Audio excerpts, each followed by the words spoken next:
Hello, welcome to Whittle Waffle. Today is the 4th of March and I'm Stacey Whittle. Recently I've done a couple of shelfie videos and I've got a couple more of those planned, but today is just like my normal standard type chat where I talk to you about what I've watched, what I've read, what I've listened to, nerdy stuff and knitting. No spinning this time, just knitting. My cat is asleep just out of sight and snoring, so if you can hear him, I'm terribly sorry. I'm not that sorry, it's really cute.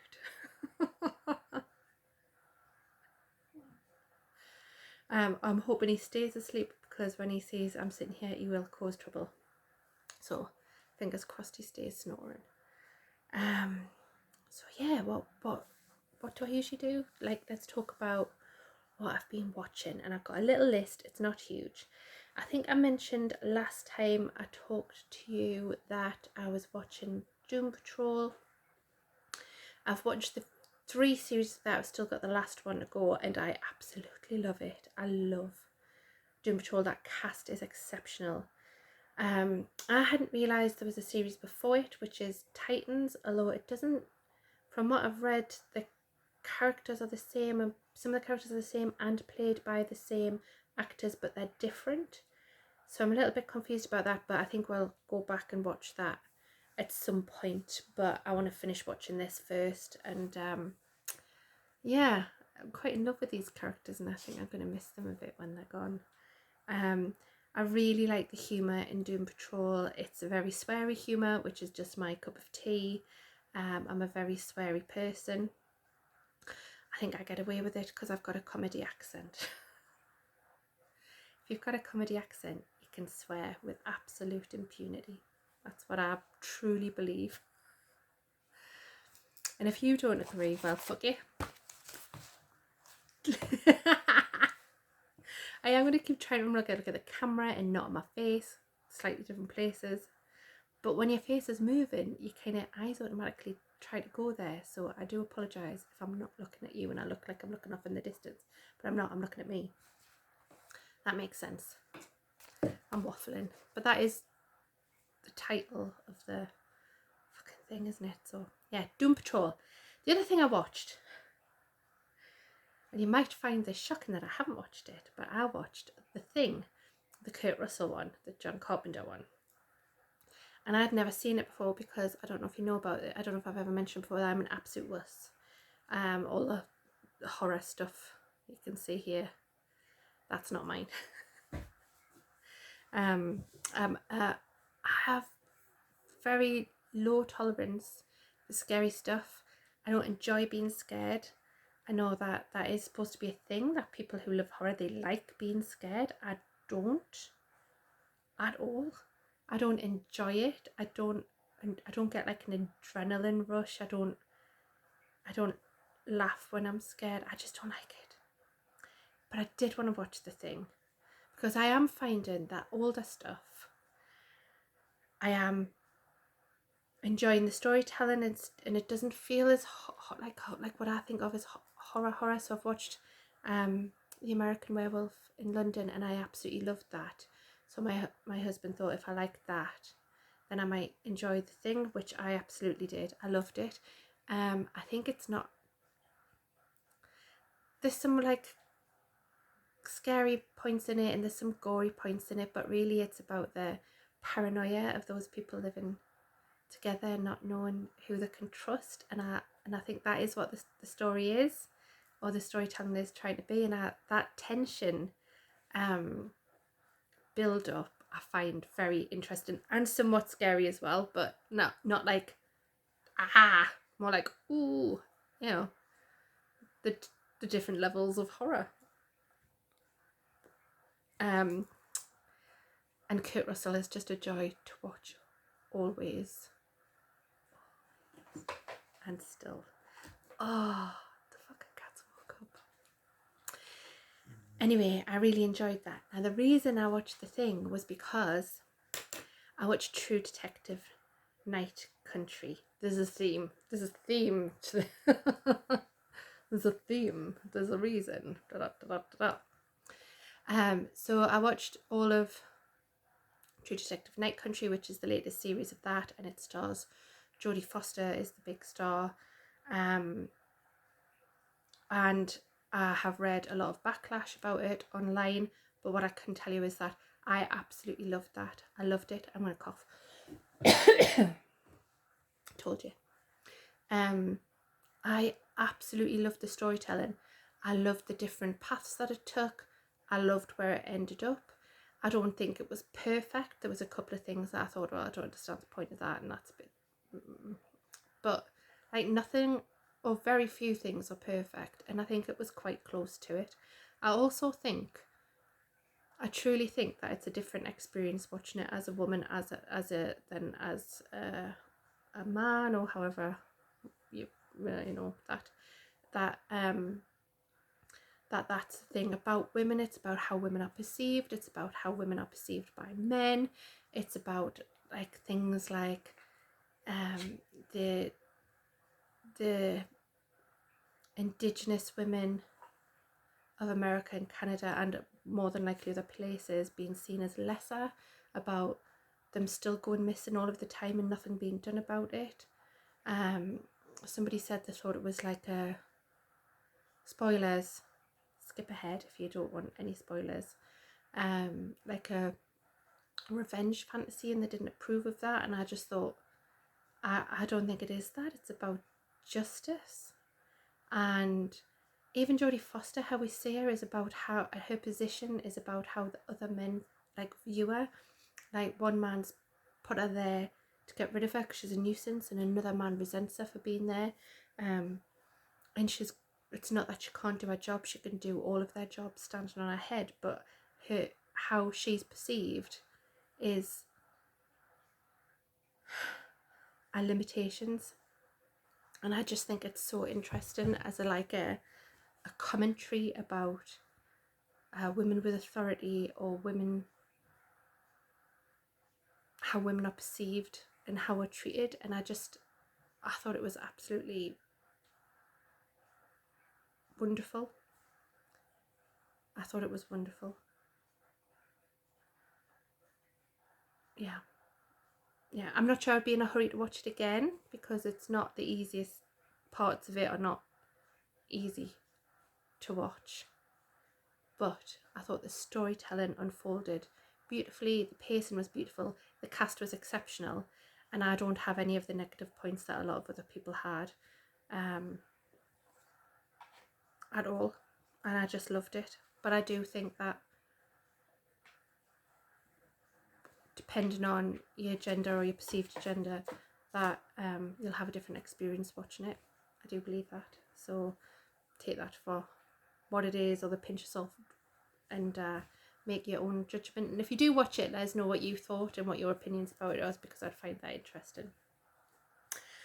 I mean, I loved the first series, and I thought that also was pulled over. Although it's at this point now, it's sort of held up as like nothing can touch this, but at the time there was a lot of negative reaction about the way women were treated in that, and about how there were no really like authentic female characters in that, and I think that this is an interesting play on the negative things that were pointed out about that first True Detective, which people seem to be forgetting that I loved it. I thought it was fantastic. And also, anytime Woody Harrelson's wearing tight blue jeans and a big belt, I am not complaining about that, because I am very fickle and very shallow, and I don't try and hide that. But I did really enjoy it, and I thought it was some exceptional storytelling, and I think this is as well. And I think that I think it's interesting, isn't it, how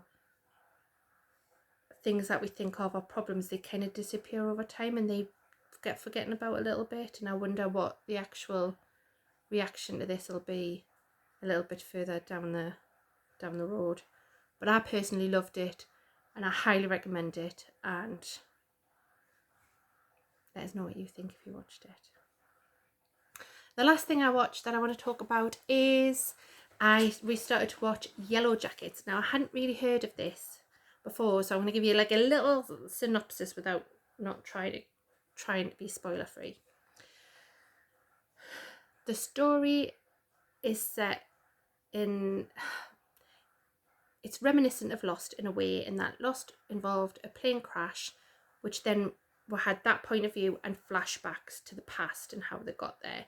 Whereas this involves a plane crash and people getting stranded for a long time, but it's set in the present day with flashbacks to that time, to the plane crash time. And it's a group of teenage girls and a couple of adults were going to national soccer champions or something, and the plane comes down and gets stuck there for 19 months. And then we see some of their lives from present day with flashbacks to their younger selves and what they went through at that time. It's the first series, I think, is exceptional. It's creepy, and I mean, like, a couple of jump scares and this like pervading sense of creepiness and unease that winds through it, and yet still has some like fantastic moments of humour and shock. And I thought it was just so interesting, and the storytelling is really good. I'm halfway through the second series, which is all that's available at the moment, and I think they're making series 3 at the moment, and it's still very engaging, but I don't think it has whatever that it factor from the first series, that weave of intrigue and unsettledness and unease that they'd managed to put so beautifully through the first series is somewhat missing. And I think that's always the case when you get some answers, that then that the mystery as it unravels is always going to be less unsettling, but there's still so much mystery that it should still be there. And there is some genuine moments of like, oh my god, still. But the second series seems much more focused on character, and that is good too. And the cast is incredible. It's the adult cast is Melanie Linsky, I think her name is, who's fabulous. Juliette Lewis, Christina Ricci or Ricky Ricci, I never know how to say her name. Tony Cypress and others. It's exceptional. The teenage cast is incredible. And I really can't say enough things, good things about it.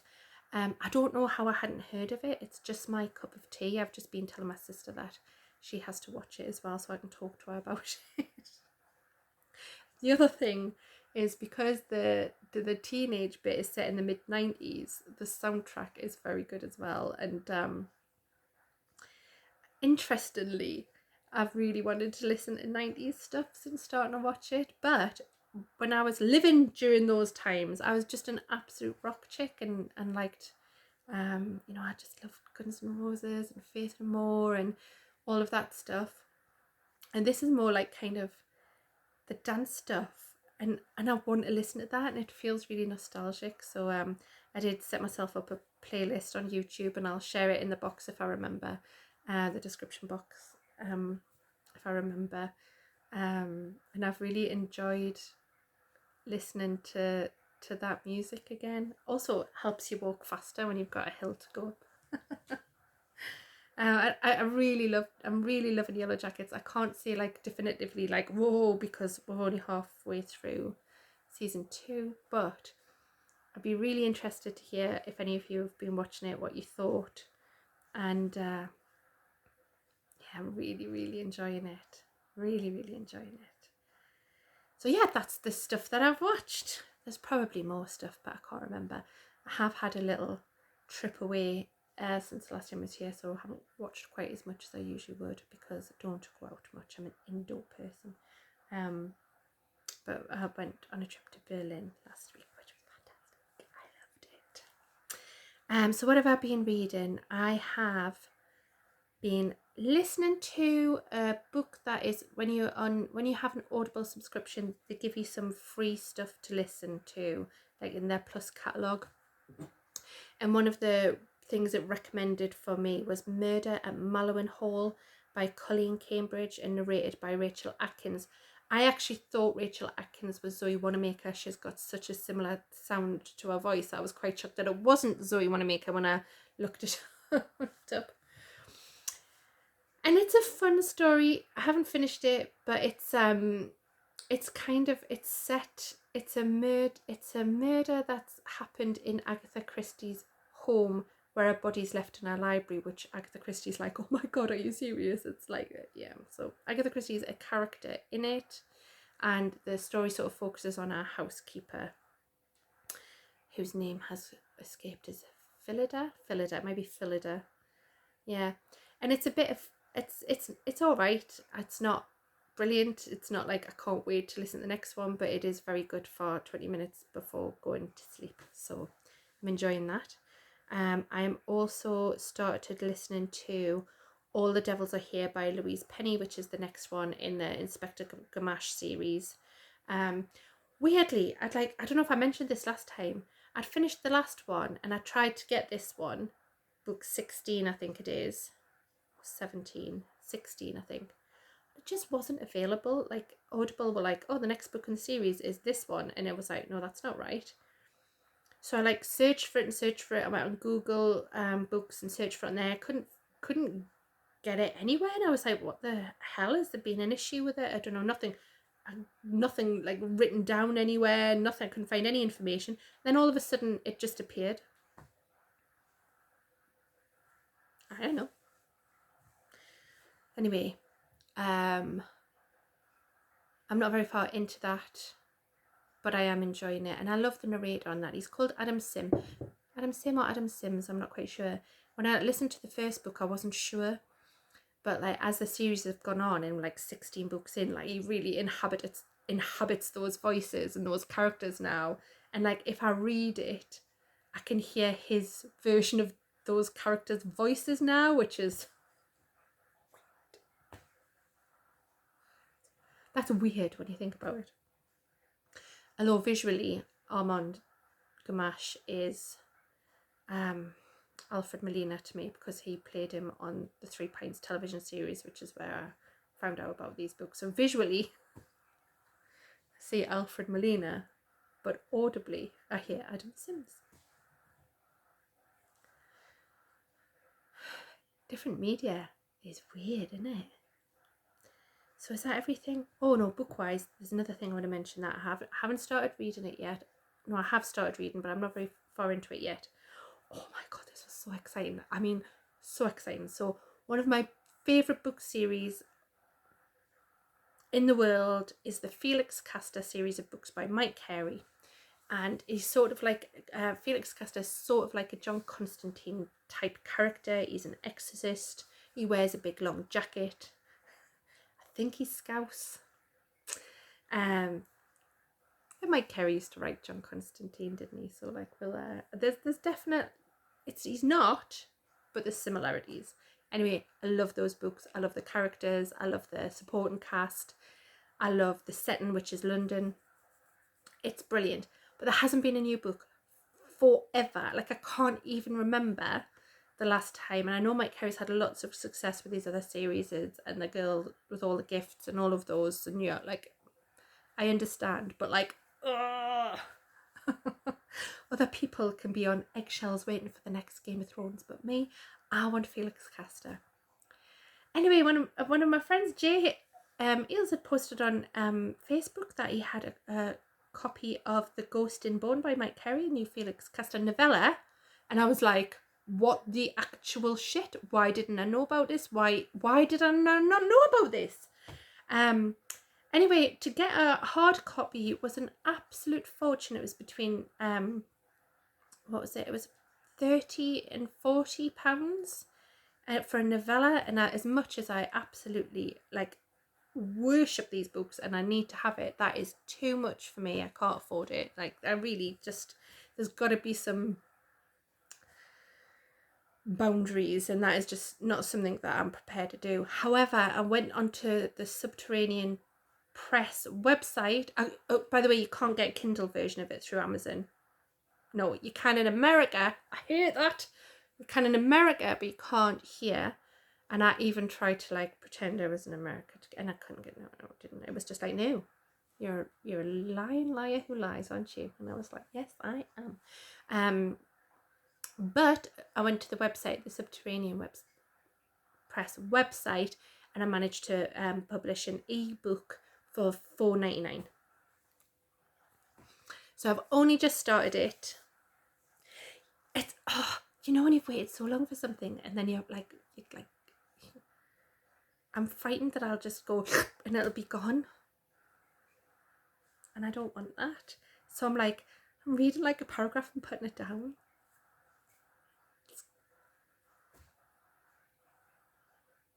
Anyway, I'm so excited about this, I can't tell you. So but I'm also scared because I love this series so much, and when there's been a long gap and then there's a new book, it's like, but what if it's shit? I don't think it's gonna be shit, but what if it's shit? Please tell me this isn't just me. Very excited. So I've got that to read. I have also just bought myself digital copies of the last, I can't remember how many, 2008 Days, because I want to read the dread story that Rob Williams and Arthur Wyatt have been writing with the Henry Flint art, that I'm just seeing amazing reviews of everywhere. So I want to read that. So I've treated myself and I've bought all the issues with that run in it. And that is my plan for this week, is that I want to sit down with a cup of tea at some point and read some comics, I want to read some comics. I have been reading some comics, but I've been reading a lot of children's comics recently. It's not really for fun. Although children's comics are fun. But yeah, I'm going to read me some 2008 and I'm looking forward to it.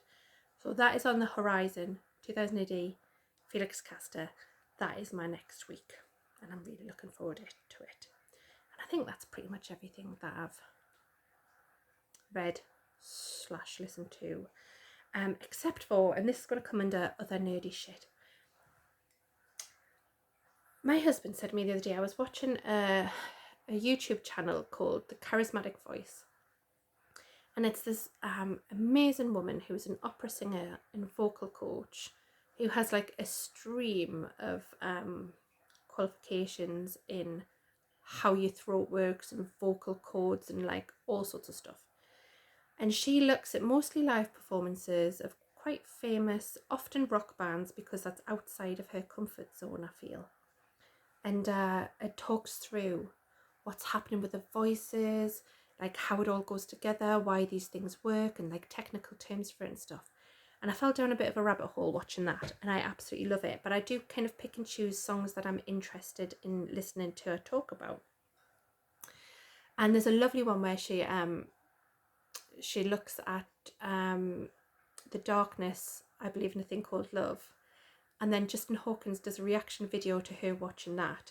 And then they do a video together. So I watched all three of those because I thought that was just lush. And this isn't like a massive interest of mine. I don't understand why I find it so appealing. But my husband pointed out that I'm that kind of nerd that loves other nerds or geeks, any of the terms. And so seeing other people geek out about their passion immediately sucks me into their passion, because I love nerds. Just love them nerdy. And I find it interesting hearing other people nerd out about their passionate things. So I recommend that if you're interested in that at all. She's really lovely to watch, and they're not long videos, so if you've only got like sort of 15-20 minutes, then you'll find that. So I've been watching that. Similarly, I considering that I talk about books and comics and all the rest of it, I've never really been like sucked into the booktube thing, and I've found myself going down that rabbit hole a little bit recently. But I'll be honest, it's not about the books. It's about the drama. While the rest of the world is watching Married at First Sight Australia, which I hear is a passion for some people, I'm watching people I don't know kick off about the Hugo Awards. And it's just pulling us in. I can't stop. I've watched all these videos about the Hugo Awards and all the drama. And I vaguely remember the last drama. There was a thing about puppies, and they were sad or not sad puppies. I can't remember the actual details. I just remember the puppies. But yeah, I found this a little bit fascinating. So I've been watching, I think he's called Daniel Green, and apparently he's big in the booktube world. What do I know? And there's some other book drama about a girl who had a book coming out and went and review bombed a load of colleagues, and I've been drawn into that. I'm not going to go into much detail and let you know how sad and tragic that I am that I've been sucked into this drama. I just can't help myself a little bit, because now YouTube keeps saying to me, we think you like this, and showing us this stuff. Create a rod for my own back. I got just one more. Oh, just one more. Anyway, off of the back of that, I did find a booktuber I really like. It was recommended by my friend Stephen, and she's called Bookborn, I think, and I like her a lot. So actual genuine reviews of books and stuff, and not just the drama. I think that's it for any other nerdy stuff that I can think of. Can't think of anything. So knitting. I talked last time about how I really fancied making a dress, and I want to push my chair back a little bit. And the pattern I decided to use was a pattern I've knit before, which is the one I'm wearing, which I don't know if you'll be able to see. It's a pattern where you knit a square and another square, you pick up for this, and then you knit like fluffy peplum thing. And this is the top version, and I decided to make the dress version of this pattern, which is called Cloud Bow. I can't remember who the designer is, I'm terribly sorry. I'm knitting it out of some wool cotton blend from Woolly Knit. That's the needles hitting the floor. It kind of looks like this. The white is the cotton, and the sort of grey colour is the wool. It's pretty fine. It's a lace weight. It's pretty fine. But I'm knitting it on quite large needles. They are the 6mm needles, so that it's quite an open gauge, because what my thoughts were is if I had knit myself a dense dress, it would be too heavy because of how much material I would need to go around my larger person's body, that it would just pull and stretch, and it would start off fitting us at the beginning of the day, and by the end of the day it'll be on the floor, and you could get 7 people in with this. So I thought if I knit it at a large open gauge, which is what this is, I absolutely love the sleeves. I modified them a little bit. So it's just like a boat neck, and I'll go back in and do something with the neckline, possibly, maybe I won't. I like a puffy sleeve, which I really like, and then you're supposed to do some ribbon, Ribbing. I cannot say it in my Geordie accent, it just sounds like I'm saying ribbon. Ribbon. Ribbit. It's supposed to do some ribbon and then fold it over and sew it down. I didn't want to do that, so I just did a rapid decrease and then an I-cord cast off to give these lovely puffy sleeves that I'm really, really pleased with.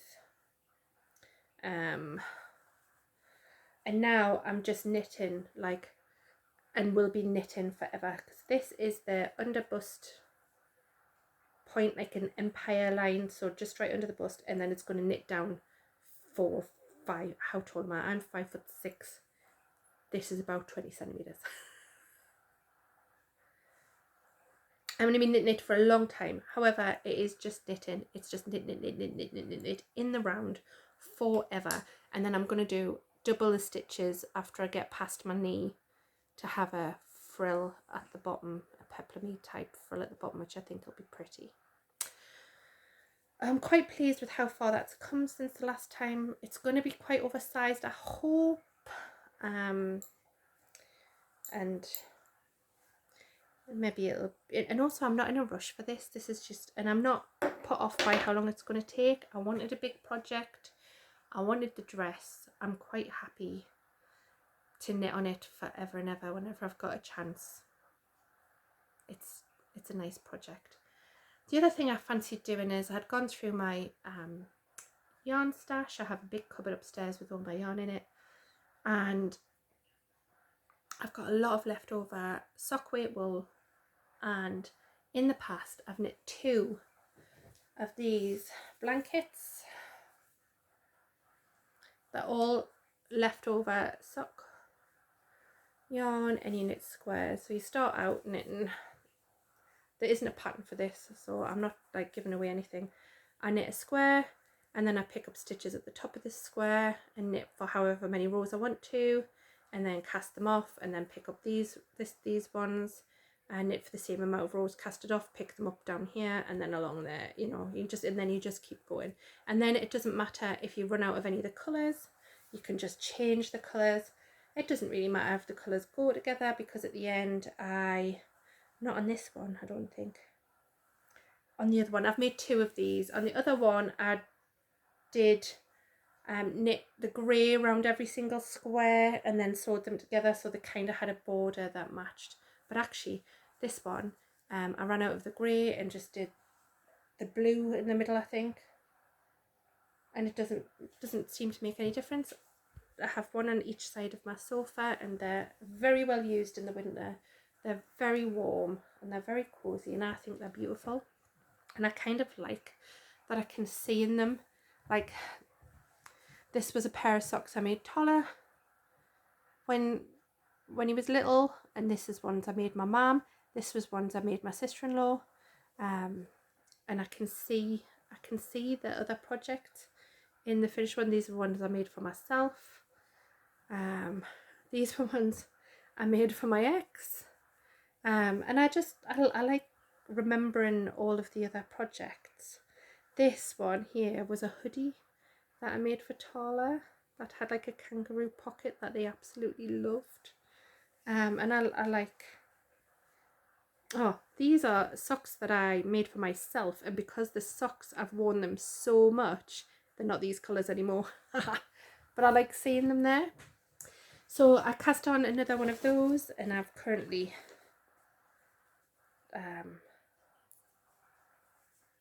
knitting the squares with all my leftovers.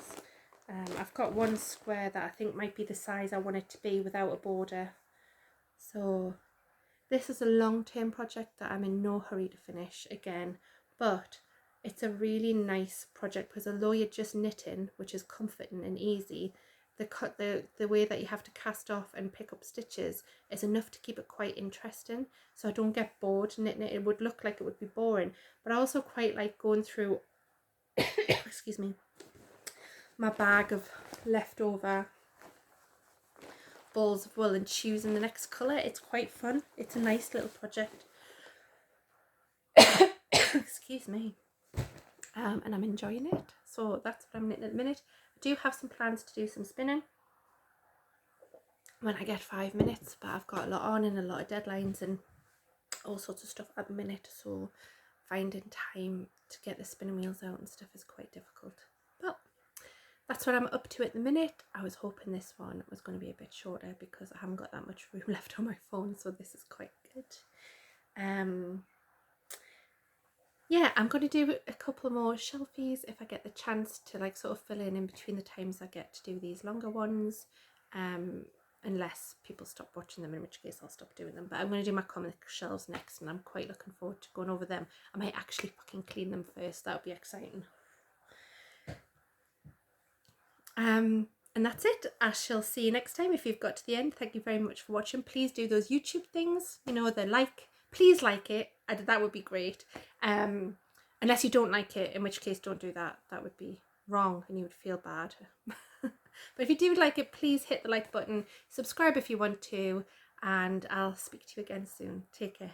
Bye bye.